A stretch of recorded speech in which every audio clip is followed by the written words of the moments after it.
গল্পাঞ্জলি চ্যানেলে আপনাদের স্বাগত। আমি রুমকি।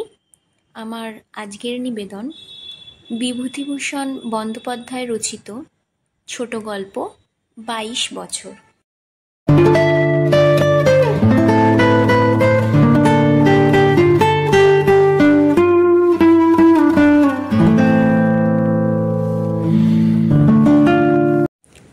খবরের কাগজের অফিসে সন্ধ্যার পর আড্ডা চলছিল।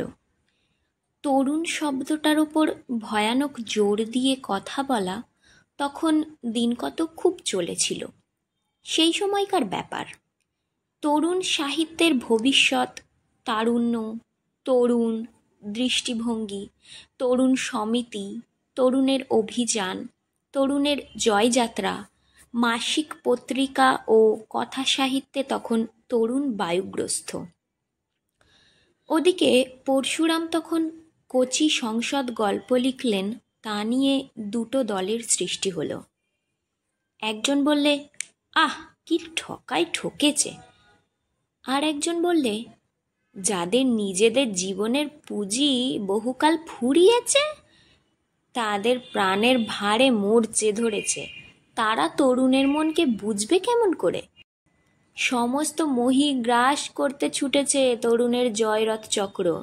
তার উদ্দাম অশান্ত বেগের সামনে দাঁড়াবার ক্ষমতা ধরে তাদের সঙ্গে সমানে তালে পা ফেলে চলবার স্পর্ধা রাখে কোন ওল্ড ফসিলস, ইত্যাদি ইত্যাদি। মোটের ওপর শেষের দলটাই বেশি পুষ্টি। তরুণের বিরুদ্ধে যারা কথা বলছিল, চেয়ে দেখলুম তারা সকলেই মধ্যবয়সী। অপরপক্ষে তরুণ ও প্রৌঢ় দুইই আছে, এবং স্বয়ং সম্পাদক যিনি 60 বৎসরের বৃদ্ধ হলেও তিনি ছিলেন তরুণের সপক্ষে। কাগজের অফিস থেকে বার হয়ে এসে একটা পার্কের বেঞ্চিতে বসলুম। মনটা খারাপ হয়ে গেল। সত্যিই তরুণেরাই জয়ী, কিন্তু সে বয়সটাকে বহুকাল হারিয়েছি। মাথার চুল 6 আনা আন্দাজ পাকা। পরিচিত ছোকরার দল সামনে বিড়ি সিগারেট খায় না। হঠাৎ সামনাসামনি হয়ে গেলে বিড়ি মুখে থাকলে তাড়াতাড়ি ফেলে দেয়।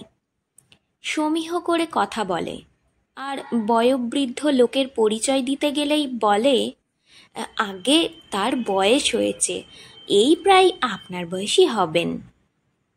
তা সে কে জানে 40, কে জানে 50, আমার বয়সী, তাও প্রায়, অর্থাৎ আমিই বড়।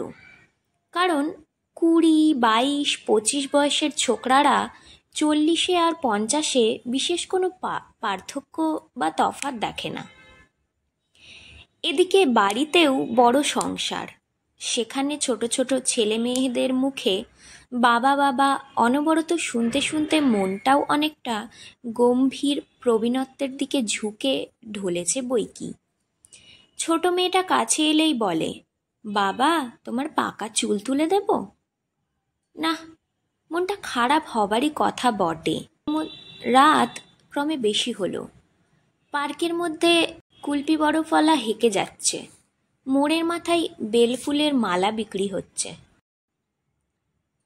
রাস্তায় লোক চলাচল ক্রমে কমে আসছে। জ্যোৎস্না রাত, ভাগ। চাঁদ ভাঙা ভাঙা মেঘের মধ্যে লুকোচুরি খেলছে। কত বছর বয়সের মানুষকে ঠিক তরুণ বলা চলে? 19 থেকে 32, না 18 থেকে 28, না 20 থেকে 25? এ বয়স একদিন আমারও ছিল, ওর চেয়েও কম ছিল, কিন্তু তখন কেউ বলে দেয়নি যে আমি তরুণ বা তার জন্য একটা কিছু হয়েছে। দুর্ভাগ্যের বিষয়, তার উল্টোটাই শুনে এসেছি চিরকাল। পারিনি যে আমার বয়স অল্প। সেই কথাটাই আজ রাত্রে আমার বেশি করে মনে এলো। ছেলেবেলায় আমি ছিলাম খুব রোগা শীর্ণ, অসুখে ভুগতাম বছরে 9 মাস। হাতে তাবিজ কবজ, গলায় আমড়ার আটি, কোমরের ঘুনসিতে বাদুড়ের নখ, সমস্ত দেহে নানা ধরনের বাধা ও গণ্ডি। মৃত্যু যাতে হঠাৎ ডিঙিয়ে এসে আমাকে নিয়ে না পালায়, এই কারণে স্কুল ভর্তি হতে হয়ে গেল দেরি। যে ক্লাসে গিয়ে ভর্তি হলুম সে ক্লাসের মধ্যে আমিই বড়। সকলে আমাকে ডাকতে লাগলো কানুদা বলে। ততটা বুঝতে পারিনি যে আমার বয়সটা এমন বেখাপ্পা গোছের বেশি। একদিন হলো কি, তখন মাস 2 ভর্তি হয়েছি। মামার বাড়ি যাওয়াতে দিন তিনেক স্কুল কামাই হলো। তারপর যেদিন স্কুলে গেলাম, ফণি মাস্টারের ক্লাসের পড়া হলো না। ফণি মাস্টার আমার চুল ধরে টেনে বললে, বুড়ো ধাড়ি কোতাকার, শিং ভেঙে বাছুরের দলে মিশেছে, আবার স্কুল কামাই করে। ছেলেরা অনেকে খিলখিল করে হেসে উঠল আমার দুর্দশায় খুশি হয়ে। বাবার আপিসের পেন্সিলের ও পেন্সিল ঘষা রবারের প্রত্যাশা রাখত যে সব ছেলে, তারাই চুপ করে রইল। এই আমি প্রথম জানলুম যে আমার বয়স বেশি। এর আগে কেউ আমাকে এ কথা বলেনি। বাড়িতে দিদি ছিলেন আমার চেয়ে বড়। মা বাবা এদের মুখে কখনো আমার বয়স সম্বন্ধে শ্লেষসূচক কোনো কথা শুনিনি। কিন্তু আজ থেকে আমার ধারণা বদলে গেল। তখন বুঝলাম কেন ক্লাসের ছেলেরা আমায় কানুদা বলে ডাকে। এবং এই দিনটি থেকে ক্লাসের পড়া না বলতে পারার অক্ষমতার চেয়েও আমার বয়সের লজ্জায় সবসময় সংকুচিত হয়ে থাকতুম। ফণি মাস্টারও কি প্রতিবারই প্রতি পদে পদেই আমার সে গোপন লজ্জা, যা আমি লোকচক্ষু থেকে লুকিয়ে রাখতে প্রাণপণ চেষ্টা করি, তাই ঢাক পিটিয়ে সকলের সামনে প্রচার করবে, আর আমার সে অন্তত নিবৃত গোপন ব্যথার স্থানে কারণে অকারণে আঘাত করবে নির্মমভাবে। এদিকে বয়সের তুলনায় আমি একটু লম্বা ছিলাম। একদিন গ্রামারের কি ভুল বার হতেই ফণি মাস্টার বললে, না, এ ধাড়ি ছোঁড়াটাকে নিয়ে আর পারা গেল না দেখছি। বলি, গোঁপদাড়ি যে লতিয়ে চলল, এখনো নাউনের পার্সিং শিখলে না? আমার চোখে লজ্জায় অপমানে জল এলো। আমার মনে হলো বাস্তবিকই আমার বয়স বেশি, তাতে নিচের ক্লাসের ছোট ছোট ছেলেদের সঙ্গে পড়া আমার পক্ষে লজ্জাকর কথা। প্রতিদিন ওদের চোখের সামনে আমি এরকমভাবে বকুনি খেতে আর পারিনি। বিশেষ করে ওই ছোট ছোট ছেলেরা যারা আমায় দাদা বলে ডাকে, তাদের সামনেই আমার এ অপমানের লজ্জা অসহ্য। বাড়ি গিয়ে মাকে লাজুক মুখে বললুম, আমি আর স্কুলে পড়ব না মা, আমার ক্লাসের ছেলেরা ছোট ছোট, আমার লজ্জা করে ওদের সঙ্গে পড়তে। মা অবাক হয়ে বললেন, কেন রে, তোর বয়স কত হয়েছে? তুমি বলো না কত হয়েছে। এই তো 13ই পড়বি আষাঢ় মাসে, 12 বছর 9 মাস চলছে। ও বয়সে কেউ বুঝি 6th ক্লাসে পড়ে? না, তুমি একেবারে বুড়ো হয়ে গিয়েছো, দাঁত তোমার পড়ে গিয়েছে, চুল পেকে গিয়েছে, তুমি কি আর 6th ক্লাসে পড়তে পারো? পাগলা একটা কোথাকার। মায়ের কথাই আমার সন্দেহ দূর হলো না। নিচের ছেলেকে কেউ বড় দেখে না, ওরাই আমায় ছোট বলেন। কই, আর তো কেউ বলে না। হাই, আমার সে 13 বছর বয়সের শৈশব, এখন সেই কথা ভাবি। বয়স আর কমল না, বেড়েই উঠতে লাগলো। বাকি বছরের মধ্যে আমার চেয়ে বড় কোনো ছেলে এসে ক্লাসে ভর্তি হলো না। আমি সকলের দাদা হয়ে রয়ে গেলুম। এরপরে ক্লাসে আমি পড়াশুনোতে খুব ভালো হয়ে ফার্স্ট সেকেন্ড হয়ে উঠতাম, কিন্তু তাতে আমার গৌরব বাড়ল না। আমি সকলের চেয়ে বয়সে বড়, আমি পড়াশুনোতে ভালো করব, এতে বাহাদুরিটা কি? এই সময় আবার আমার গোপ বেরুলো একটু একটু। সেই ড্রেডেড গোপ, যার কথাই চিরকাল খোটা খেয়ে আসছি, তখন সত্য সত্যই সেটা বেরুলো। তখন মরিয়া হয়ে সহ্য করলুম। প্রথম প্রথম বড় লজ্জা হতো, শেষে সয়ে গেল। একবার আমাদের ওখানে রামেন্দুবাবু উকিলের বাড়িতে তার ভাগ্নে এলো।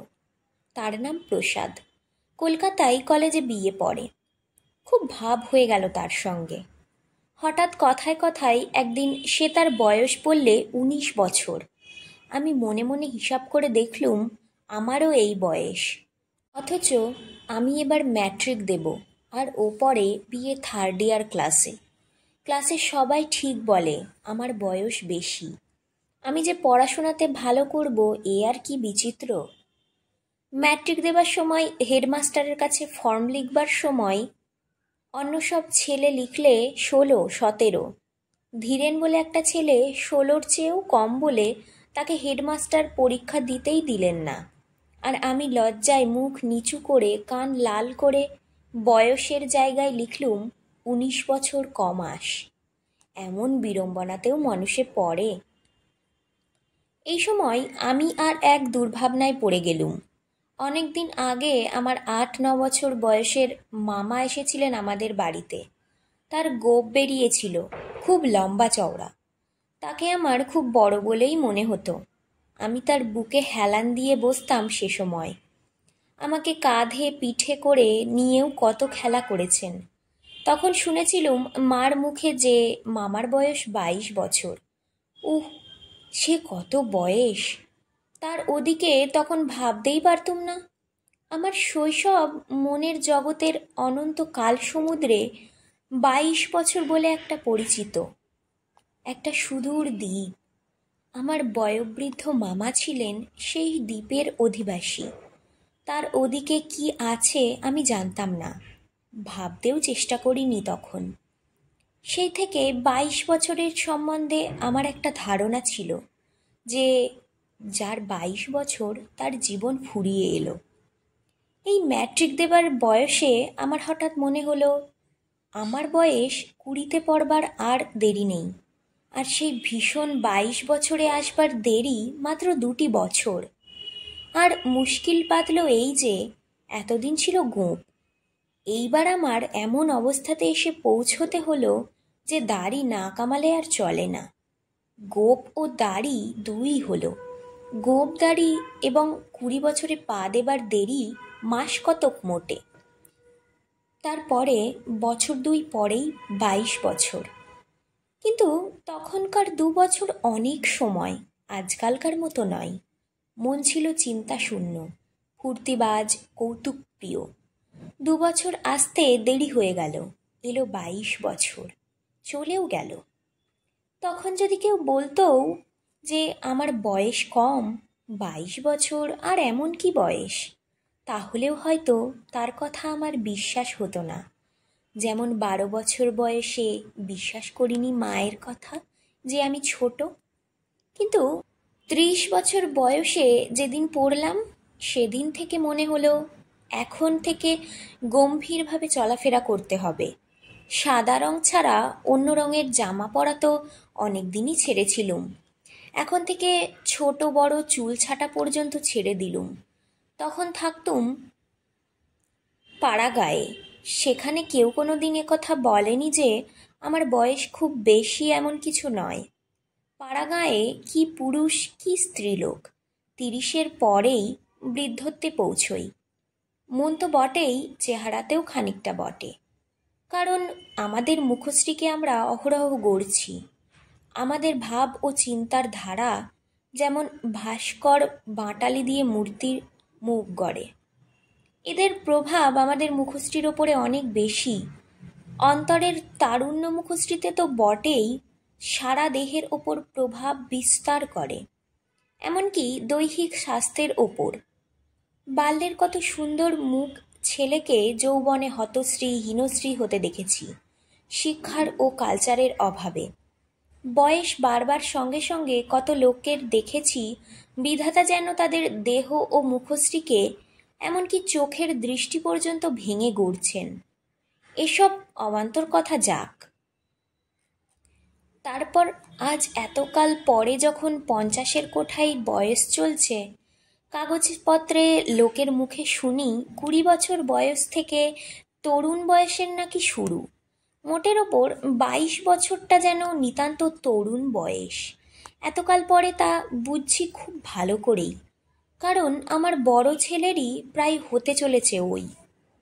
কিন্তু শুনলাম কখন, যখন বয়োবৃদ্ধ ভীষ্ম পিতামহ মর্তধামে ফিরে এলেও আর আমাদের তরুণ বলতে সাহস করবেন না, স্নেহ পরবশ হয়েও না। লোকলজ্জার ভয় একটা আছে তো। হায় রে, আমার 22 বৎসরের প্রথম যৌবন। তুমি যখন এসেছিলে তখন তোমায় চিনিনি। তারপর পৃথিবী নিজের কক্ষপথে বহুদূর চলে গিয়েছে সে দিনটির পরে। আজ আর তোমার জন্য দীর্ঘ নিঃশ্বাস ফেলে লাভ কি? কিন্তু মুশকিল এই যে তখন কথা বললেও বিশ্বাস করতুম না।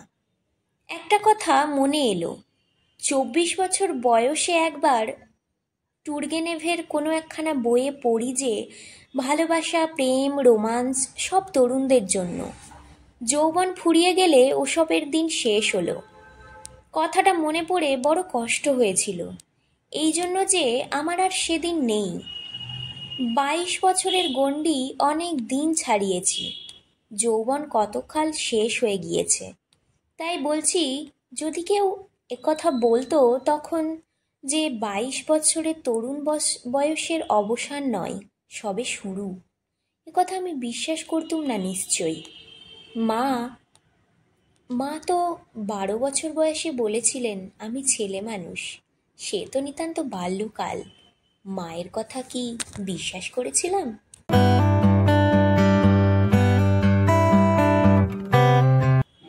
ধন্যবাদ বন্ধুরা গল্পটি শোনার জন্য। যদি গল্পটি ভালো লাগে অবশ্যই লাইক শেয়ার করে আমার পাশে থাকবেন। ধন্যবাদ, ভালো থাকবেন সবাই।